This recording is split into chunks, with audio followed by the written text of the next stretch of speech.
High guys, this is the day 2 of no street food, only home cook food. তো সকাল সকাল বসে গেছি আমার ওই ওয়েট লস ড্রিঙ্কটা নিয়ে। এটা ছাড়া তো আমি সকালটা শুরু হবে সেটা ভাবতেই পারি না।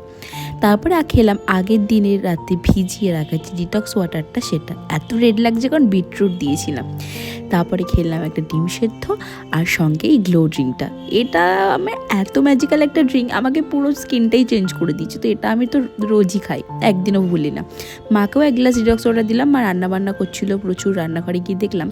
তারপরে আমি আজকেও আবার নিজের মতো একটা ফেস মাস্ক বানিয়ে নিলাম হোম রেমেডিস দিয়ে। আমার এটা মাখতে খুব ভালো লাগে, আর নতুন নতুন ফেস প্যাক ট্রাই করতেও ভীষণ ভালো লাগে।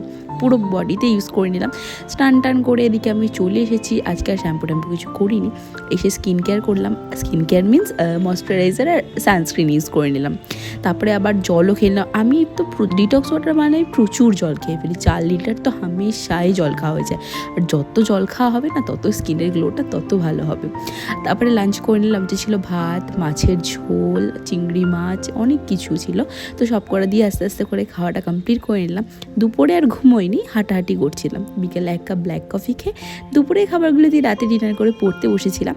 তারপরে চলে গেলাম ছাদে, হাঁটাহাঁটি করছিলাম, কারণ খাওয়ার পর প্রায় 1 ঘন্টা হাঁটাহাঁটি করলে বেশ খাবারটা হজম হয়ে যায়, আর ওয়েট লসও অনেক তাড়াতাড়ি সাহায্য করে। আর আমি কিন্তু 8:30টার মধ্যে খাবারটা কমপ্লিট করে নেওয়ার চেষ্টা করি। ভিডিওটা ভালো লাগলে লাইক করে দিয়ে দেখা হচ্ছে নেক্সট ব্লগে।